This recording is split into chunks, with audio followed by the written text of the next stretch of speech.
നമസ്കാരം. ബംഗ്ലാദേശിൽ വലിയ രീതിയിൽ കലാപം പൊട്ടിപ്പുറപ്പെടുകയും അതോടൊപ്പം തന്നെ മുൻ പ്രധാനമന്ത്രിയായിരുന്ന ഷെയ്ഖ് ഹസീന ഉൾപ്പെടെ രാജിവെക്കുകയും ചെയ്ത സാഹചര്യം നമ്മൾ കണ്ടതാണ്. നിലവിൽ പാകിസ്ഥാനിൽ നിന്നടക്കം വലിയ രീതിയിൽ ബംഗ്ലാദേശിൽ കലാപം നടത്താനുള്ള നീക്കങ്ങൾ വരെ ഉണ്ടായി. അത് എടുത്തു പറയേണ്ട ഒരു കാര്യമാണ്. അത് മാത്രമല്ല, അവർക്ക് വേണ്ട ആയുധങ്ങളും അവർക്ക് വേണ്ട സാമ്പത്തിക സഹായങ്ങളുമെല്ലാം പാകിസ്ഥാനിൽ നിന്നും ചൈനയിൽ നിന്നും തന്നെ എത്തുന്നുണ്ട്. സംവരണവുമായി ബന്ധപ്പെട്ട് ഹൈക്കോടതി പുറപ്പെടുവിച്ച ഒരു ഉത്തരവാണ് നിലവിൽ അവിടെ കലാപങ്ങൾക്ക് വക്കിൽ ചെന്നെത്തിയത്. ആ ഉത്തരവ് സുപ്രീം കോടതി തന്നെ റദ്ദാക്കുകയും ചെയ്യുകയുണ്ടായി. പക്ഷെ അതിനെ മറയാക്കി ജമാഅത്ത് ഇസ്ലാം ഉൾപ്പെടെയുള്ള മത തീവ്രവാദികൾ ബംഗ്ലാദേശിൽ വലിയ തോതിൽ കലാപങ്ങൾ അയച്ചുവിടുകയും ജമാഅത്ത് ഇസ്ലാമി ബംഗ്ലാദേശിന്റെ വിദ്യാർത്ഥി ഭാഗമായ ഇസ്ലാമി ഛാത്ര ശിബിറാണ് ബംഗ്ലാദേശ് വൃത്തങ്ങൾ തന്നെ പരസ്യമാക്കുന്നത്. അതായത് അവിടെ കലാപങ്ങൾ അയച്ചുവിടുന്നത് ഇവരാണെന്ന് തന്നെയാണ് ബംഗ്ലാദേശിന്റെ രഹസ്യാന്വേഷണം പറയുന്നത്.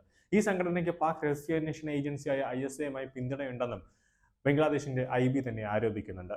ഇസ്ലാമി സംഘടന ഉൾപ്പെടെ നിരവധി വിദ്യാർത്ഥികൾ കഴിഞ്ഞ 2 വർഷങ്ങളിലായി ബംഗ്ലാദേശിലെ വിവിധ സർവകലാശാലയിൽ പ്രവേശനം നേടിയിരുന്നു. ഇവർ നിരന്തരം വിദ്യാർത്ഥികളെ പ്രകോപിപ്പിച്ചുവെന്നാണ് ബംഗ്ലാദേശ് അധികൃതർ തന്നെ കണ്ടെത്തിയിരിക്കുന്നത്.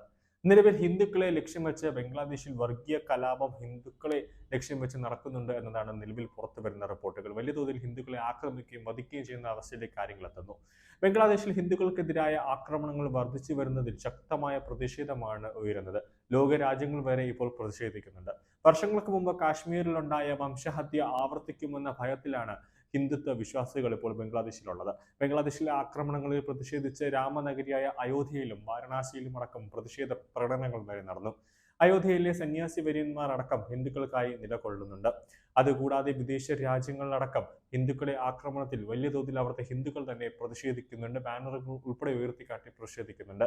കൂടാതെ വലിയ രീതിയിൽ ഹിന്ദുക്കളെ ആക്രമിക്കുന്ന സമീപനം ഉണ്ടായപ്പോഴാണ് കേന്ദ്ര സർക്കാർ തന്നെ കർശനമായ ഒരു നീക്കം, അല്ലെങ്കിൽ കേന്ദ്ര സർക്കാർ തന്നെ വലിയ രീതിയിൽ ഇടപെടുന്ന ഒരു അവസ്ഥയിലേക്ക് കാര്യങ്ങൾ എത്തിയത്.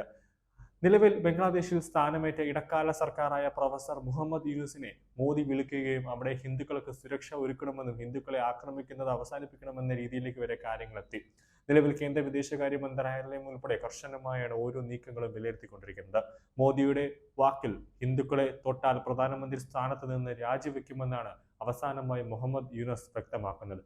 അതോടെ ഹിന്ദുക്കളെ ഇനി തൊട്ട് കഴിഞ്ഞാൽ കേന്ദ്ര സർക്കാരിന്റെ നിർണായകമായ നീക്കങ്ങൾ, അതായത് പട്ടാളം ഉൾപ്പെടെ ഇന്ത്യൻ ആർമി ഉൾപ്പെടെ ബംഗ്ലാദേശിലേക്ക് ഇറങ്ങുമെന്ന് തന്നെയാണ് ഒരു സന്ദേശമാണ് മോദിയും അമിത്ഷായും ഉൾപ്പെടെ കേന്ദ്ര സർക്കാർ നൽകിയിരിക്കുന്നത്. ബംഗ്ലാദേശിന്റെ ഇടക്കാല സർക്കാരിനെ കൊണ്ട് ഹിന്ദുക്കളെ ആക്രമിക്കുന്നത് തടയാൻ സാധിച്ചില്ലെങ്കിൽ ഇന്ത്യൻ ആർമി ഇറക്കിക്കൊണ്ട് അവിടുത്തെ കലാപം തന്നെ അടിച്ചമർത്തുമെന്ന് തന്നെയാണ് മോദി ഒരു വ്യക്തമായ സന്ദേശം നൽകിയിരിക്കുന്നത്.